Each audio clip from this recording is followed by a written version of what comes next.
To do another episode of Sticks and Stones. If you'll hang on just a few minutes, wanted to go ahead and get live, make sure I had everything, check my list twice like Santa Claus, and sure enough, I got out here, got everything set up.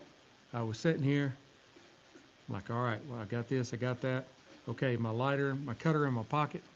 Wait a minute, not that pocket, not that pocket. No, I'd taken them out of the drawer in my office, but then I laid them down on top of the desk and didn't get them in my pocket like I thought I did, which is not unusual for me. So, you know, it's one of those things. It's the way it is. It's my life every day. So, turn that just a hair because I have to lean. I want to lean into the microphone. And speaking of microphones, I am using a new microphone. I have a blue Ember. A lot of you may have heard of the Yeti. Well, this is its cousin. It's made by the same company, but it has XLR. It has an XLR cable as opposed to a USB cable because I run a soundboard with XLR, and it's a different type of plug. And I started out, I think the Yeti is one of the really good ones that's affordable. It's not like a $300 Shure, but they only came in USB. So I'm looking around for adapters. How can I make this work? That kind of thing. And then I stumbled upon the Ember, and the Ember is very affordable. It's even less than the Yeti. And so I tested it out in my office, and got pretty good sound on it. So I hope I'm coming in a little clearer.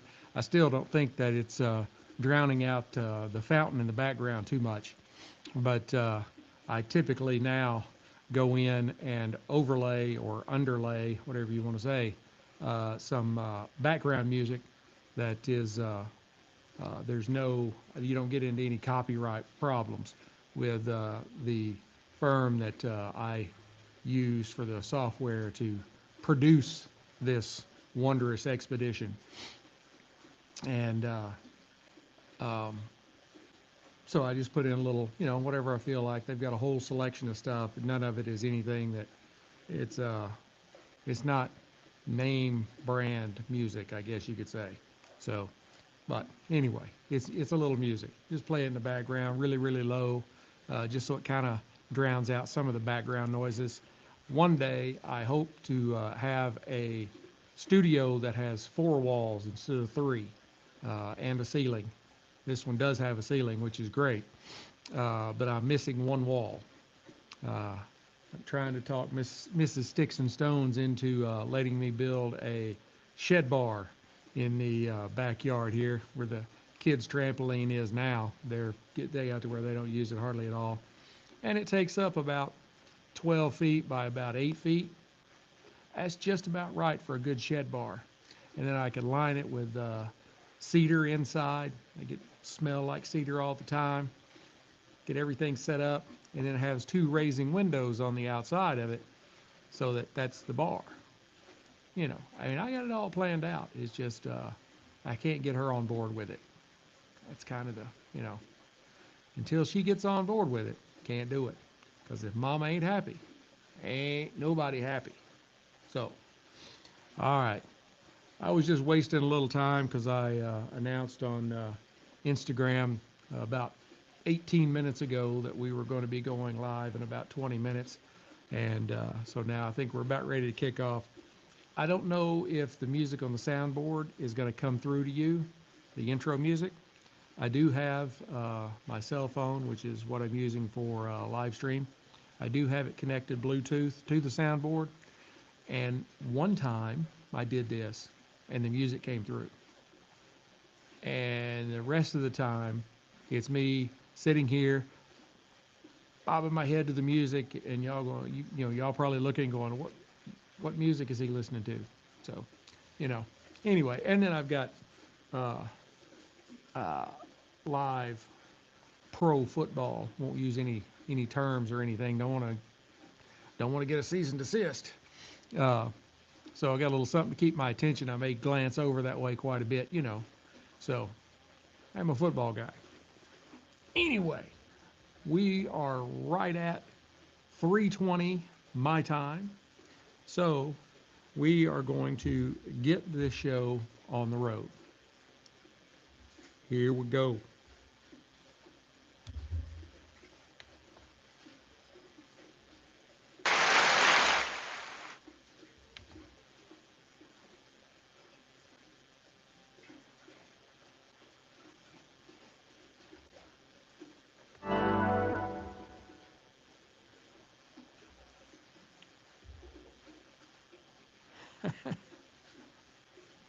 All right.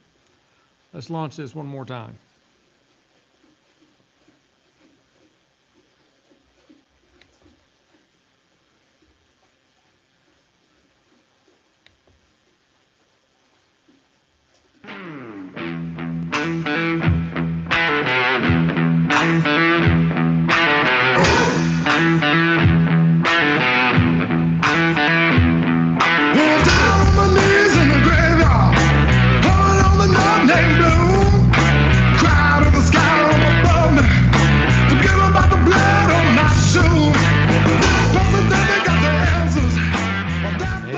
Stoners, welcome to another edition of Sticks and Stones.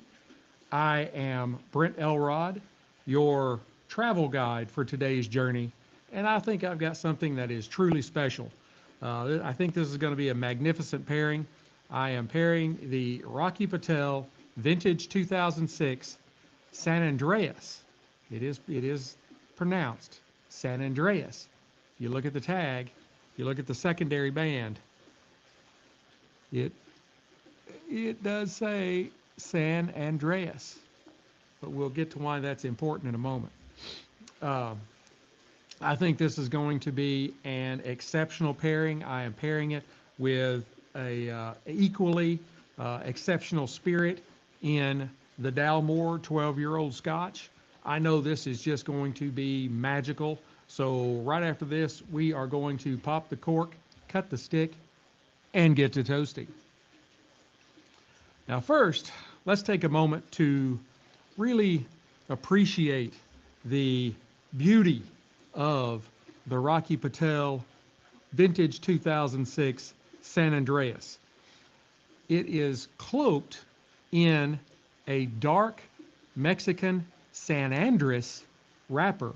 That's where the differentiation is key. It's spelled San Andreas on the secondary band, but it uses a San Andres leaf. So, and that is complemented by a blend of aged Nicaraguan and Dominican long fillers, which is all wrapped in a, lost my train of thought. It's wrapped in a binder. And the result is a medium to full-bodied smoke that is exquisite.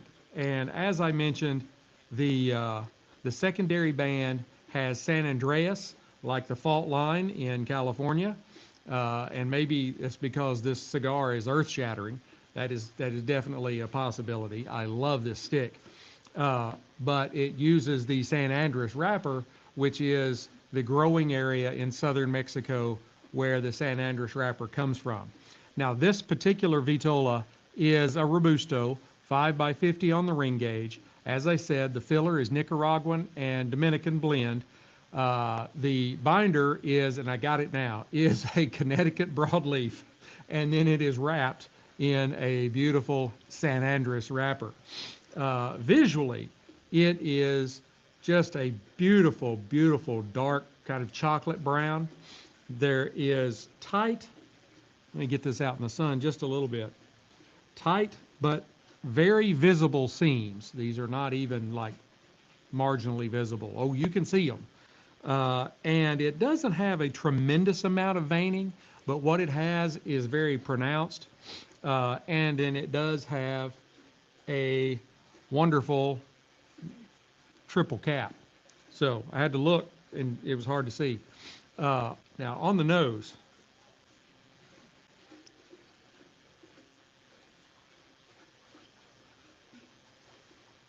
I get chocolate and cream, some oak, barnyard, and some nuttiness. Let's give it a cut here. I'm going to use my Cassetti multi-cutter.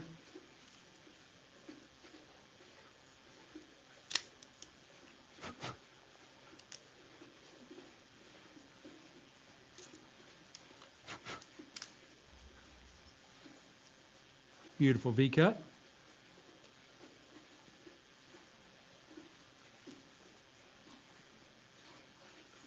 Now on the cold draw, I get some notes of like dark chocolate. It's a little bit richer than a regular, milk chocolate. A little bit stronger profile. Some oak and leather. There's a little bit of black pepper in there. And a touch of vanilla sweetness. All right, let's go ahead and fire this up. I'm kind of changing up the order in the way I do things here. First, I'm going to go ahead and take off the secondary band.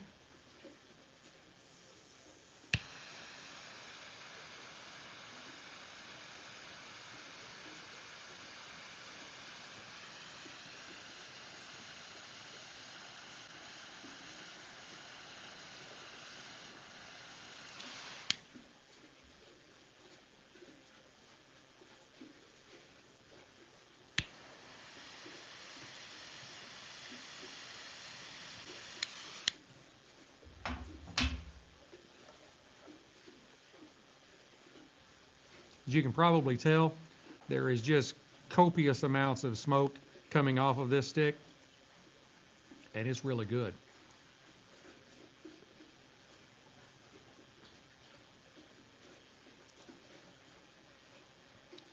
You definitely get some really good notes of dark chocolate that maybe just is like a very mildly bitter, kind of on the back of your tongue. You also get some espresso, and it's got a really like pleasant sweetness to it. It's not like sugary, but there's just a hint of sweetness, kind of like in the nose, on the cold draw. There was just that kind of hint of vanilla kind of sweetness.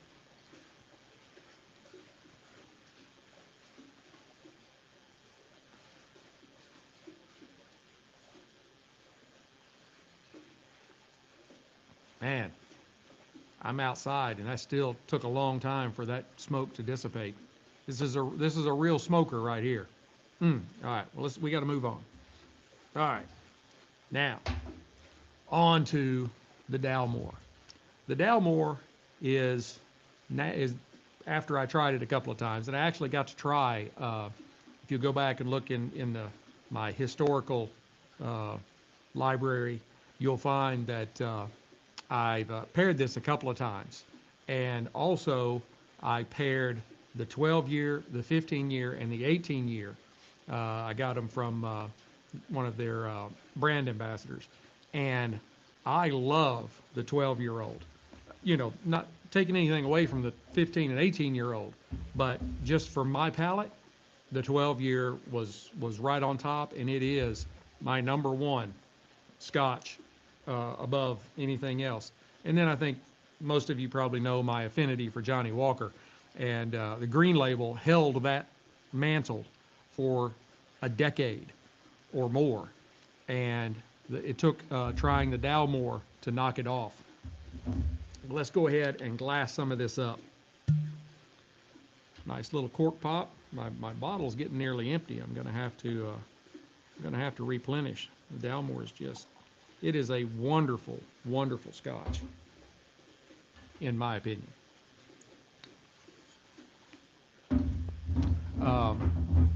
Now, this is a single malt whiskey from the Scottish Highlands whiskey making region, and it is renowned for its smoothness yet complexity. It is a very complex profile, but it is exceptionally smooth to drink. It is matured in a combination of American white oak, ex-bourbon casks, and exclusive El exclusive El Orozco sherry cask. You can tell I'm really on top of it today. But hey, I managed to get the show started without forgetting a piece of my apparatus to keep me running smoothly. Now, the mash bill is 100% malted barley. It's aged a minimum of 12 years. It's 40% alcohol by volume, so 80 proof. And as you can see, if you're watching the live stream, it is an absolutely beautiful, beautiful, deep amber bronze with some really great legs on it. Really great legs. I am kind of a leg man, among other things. So, on the nose,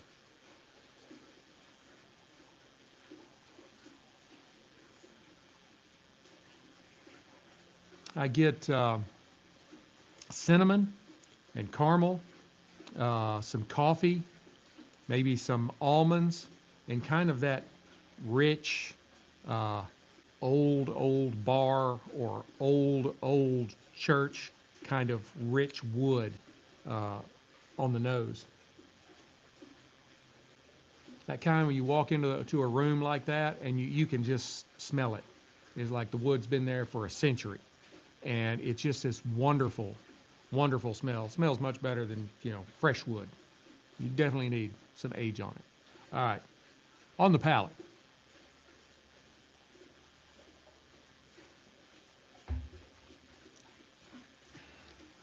Oh, yeah. Um, you get first something along the lines of like an orange marmalade. Uh, not like a regular jelly. It's a little better than just jelly. Um, but it's a definite orange in the profile. Maybe even along the lines of like a triple sec or Grand Marnier.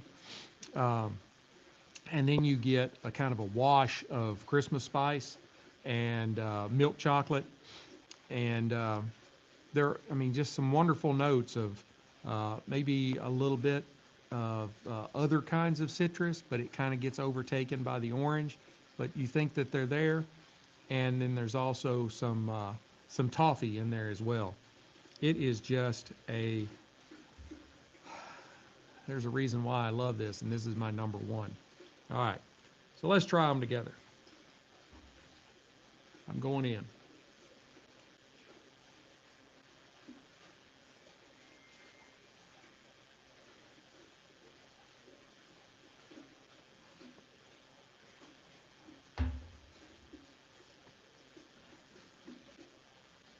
Mm, mm, mm.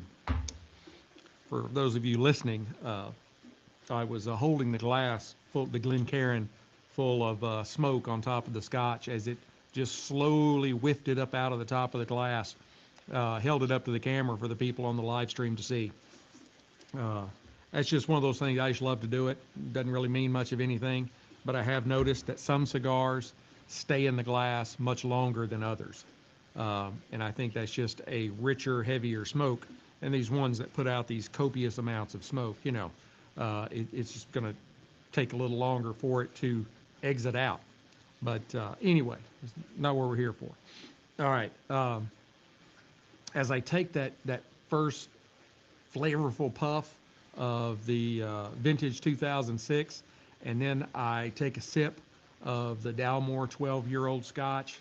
I mean, it does seem to be the perfect partner to amplify the cigar's decadent taste and for it to amplify the Dalmore's just decadent richness. The flavors kind of, mingle and dance and complement each other, kind of just across your palate, and just like a delightful harmony. It just seems to always be in connecting to music, but I am a music guy too. Um, the rich kind of chocolate and espresso notes in the San Andres wrapper merge just seamlessly with the citrusy forward notes of the Dalmore. Um, I mean, I don't know if there's anything that's going to be able to knock these down any. Uh, I mean, the cigar just have to like come apart, or it'd have to get totally unsmokable uh, to pull this back. Like, wow. Let me take one more puff here.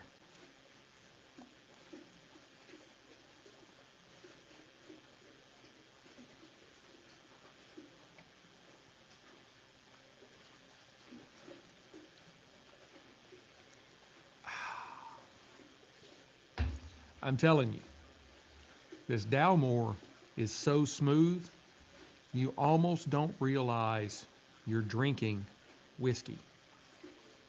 It is that smooth. If you've never tried it, I mean, it's, like $65, $70 a bottle. Um, but if you haven't ever tried it, you need to break down and buy a bottle of it because it is excellent. And it matches perfectly with the notes that come off of this particular stick. I mean, perfectly. I don't know that I could have picked another spirit that could have gone with this stick any better. Like I said, barring anything going wrong, this is going to be a wondrous journey. So I am going to burn this down to the halfway mark for those of you listening on the audio, and I will come back and give you an update. All right, they're paused.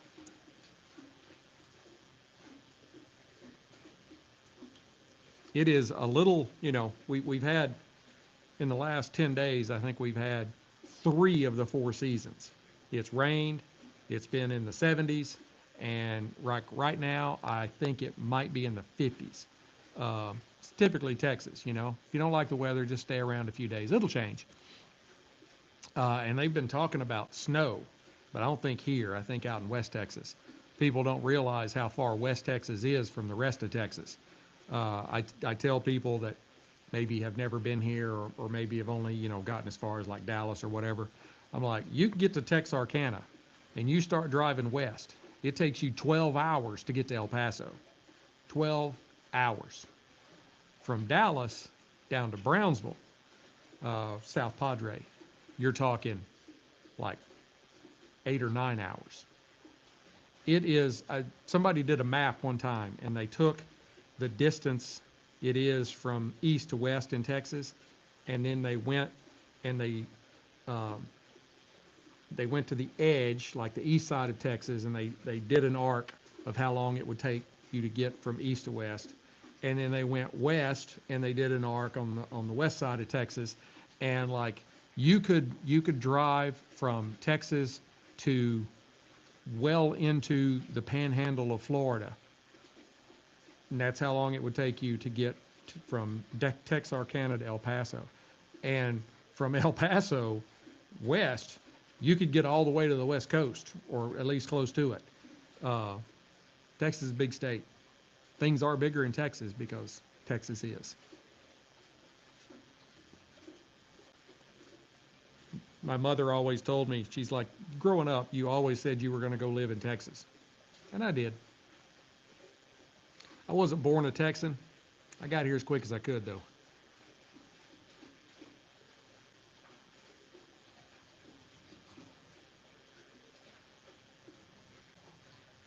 You have got to try this San Andres. When you listen to the audio, go and find the audio when it drops, a couple of days. That should be around, what's today? Today's December 10th.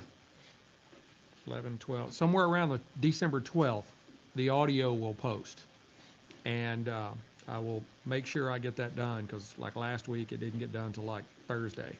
I try to always get it out on like Monday or Tuesday. But go to the audio, look at the description when you pull up the podcast episode, there'll be a description there. And there will be, if you've never listened to me before, there will be a link to Cigars International that will take you directly to this stick. Not the home page, it will take you directly to that stick. And there will be a link to the Dalmore at Total Wine. Take you directly to the Dalmore 12. And you can order the stick right there while you're listening to the episode. You can order the spirit if you are near a Total Wine, you can have it for pickup or have it delivered to your house. And if you are not local to a Total Wine, many states they can deliver to. They can't deliver to Texas, even though they have stores here.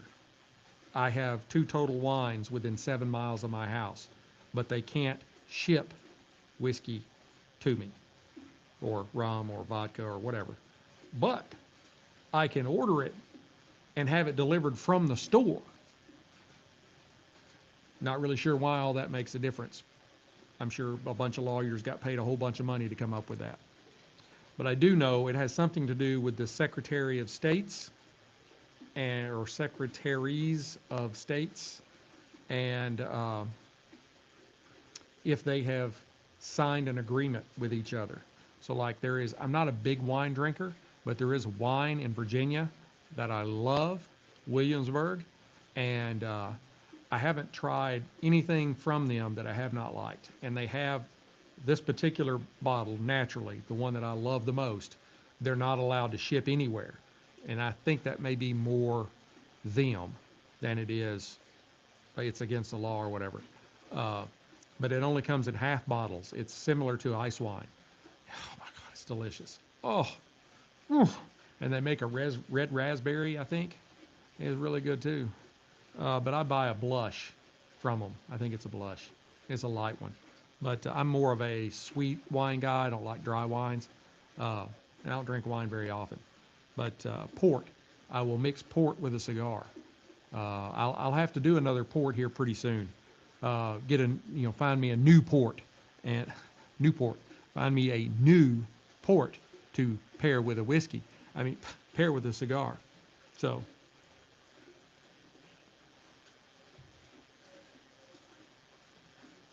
7 Up. I thought I saw that I had a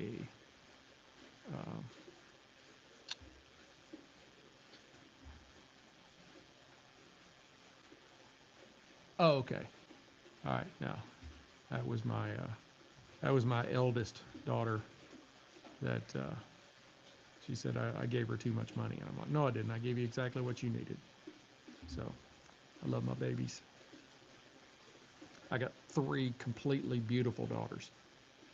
You see them, and it's not that I'm biased. No, they're completely beautiful. They're like their mother. They didn't get their looks from this. They didn't get their looks from me. The oldest one, she got drinking abilities from me. But she always drinks responsibly, as should you. Always drink responsibly. I hardly ever drink anything that's not at home. We still have 2 littles. They're 13, 14 teenagers. And then we got a 28-year-old and like a 35-year-old. And, so what were we thinking?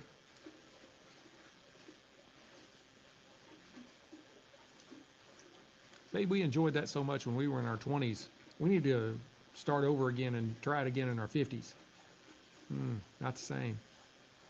By the time you get this age, you're old and tired and don't put up with nearly as much shit. So,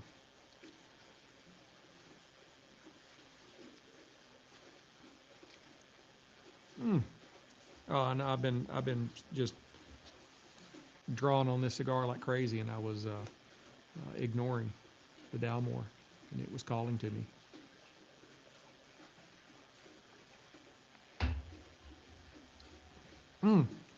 I'm going to have a special kind of little episode coming up here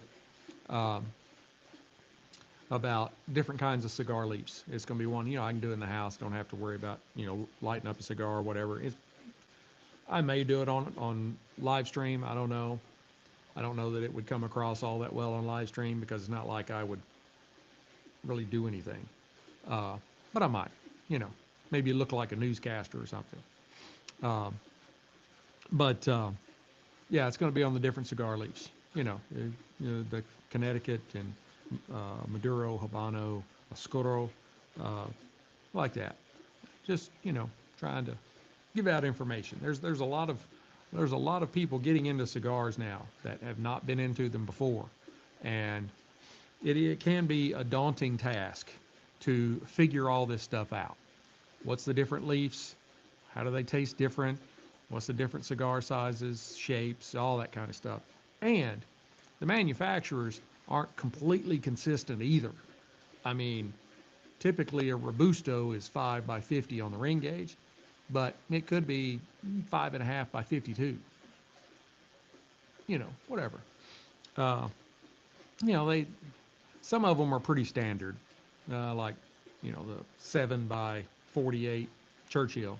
I've never smoked a Churchill Vitola in my life that I recall, and typically I don't do anything over about 6 or 6 1/4 inch stick, and I will go up to.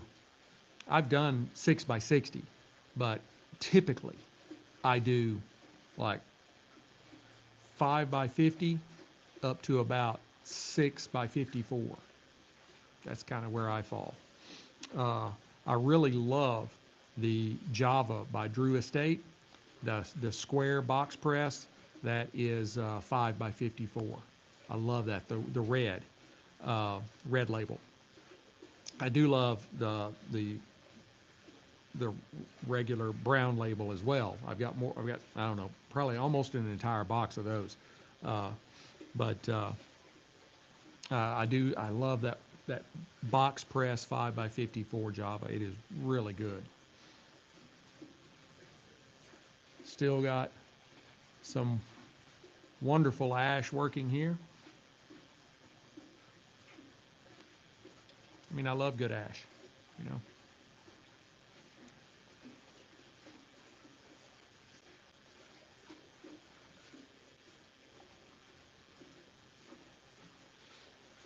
I get a little bit of pepper on the retro inhale, not a lot, just a little bit, and still a little bit of like vanilla coming through on there too. I mean, this is right up there with one of Rocky's best productions. Uh, I think his best was the 60, and it's spelled out, not the number, Sixty. If you haven't tried that one, you should try it. It's not infused or flavored or anything like that, but it's got some really great chocolate notes on it, kind of a chocolate covered cherries kind of thing. It's really good. I think it's the best one he's ever done. Um, and I know he's got some more coming out. One that starts with a C, Conviction or something like that, that it's supposed to be in stores like right around now.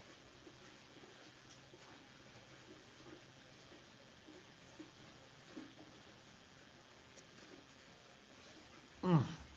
Oh, there it went. It fell off. We got about an inch and a quarter, and I put it down a little hard. I let the cherry end of the cigar, the foot, kind of hit on my cigarism single stick ashtray.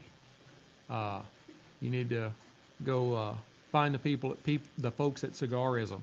If you go to the Amazon Sticks-n-Stones store, you can find a link to, it's an idea list is what they call it, and you click on the one that says cigars and pipes, and you will find basically everything that I use as far as an accessory: the lighter, the cutter, the single stick ashtray. I've got a travel humidor. It's leather bound and zips closed, and it's lined with cedar inside. Got the little grooves in it for all your individual cigars to sit in. All that stuff is from Cigarism. Go click on a lighter, cutter, whatever it is that you're looking for, and it'll take you over to their page and order you something up. If you have a cigar smoker or a pipe smoker in your family, you're looking for Christmas gifts, go to Amazon, go to the Sticks and Stone store. You'll find all kinds of stuff. I have all kinds of different idea lists out there, just things that I find kind of important. I've been on this health journey for like the last 6 months. I've lost 275 down to 228, so almost 50 pounds, about 47 pounds. And it's got some of the health things that I use, different supplements I take or whatever, and then I also have some of the workout wear that I use, and you can go and look up. Well, I even have a list of things that are like the hottest on uh, Amazon right now if you're looking for Christmas gifts. So.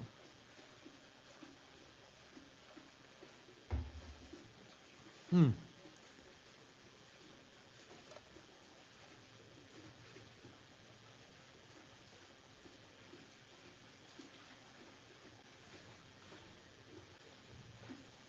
The Seattle team is ahead of the San Francisco team. I think that's about the best way I could say it without getting in trouble. That's like the whole thing they a while back with bars and restaurants and saying, hey, you can come watch the big game here. Well, once they started saying the big, Superman game, once they started using that term, well, they said you can't use that term anymore. So then they started saying, well, the big game. Well, apparently they have that locked down too. So, and then we had last year, I think it was, or maybe it was the year before, the whole thing with the Indian on the side of the helmet. And, oh no, they got to get rid of that. Some tribe came to the defense of the nation's capital team and said, no, we want it on there. No, can't do it. Even if they tell you, we're not offended by it. We like it on there. It really helps us. It's a source of pride for us. No, you are being oppressed. You are. You just don't know it. I guess. I don't know. Not going to get political. I already had one place. It was my last hat place. I wore their hat. Didn't have any, they weren't doing anything for me. But I asked them, and they listened to a couple episodes. I said some things that were political or whatever. And they're like, we don't get into any of that, so I don't do that. Because nobody likes my position. Well, I won't say nobody, but I'm a registered libertarian, and if you look at the voting, there's only about 5% of us, so it's not very many.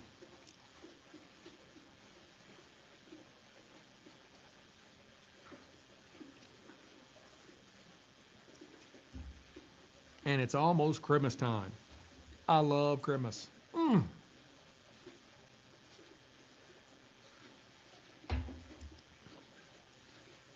I need to move to an island down in the Caribbean somewhere, decorate a palm tree for Christmas. Yeah. I think it'd be wonderful. Well, we're getting close down to the halfway mark, so I'm going to go ahead and let you guys go, and you'll have to wait and listen to the audio when the audio drops in a couple of days. I have thoroughly enjoyed getting to be here with you. I hope everything comes out okay and nice and clear. Got my new microphone, moving up in the world. So keep your sticks dry, your stones cold. Have a great day and a happy holidays.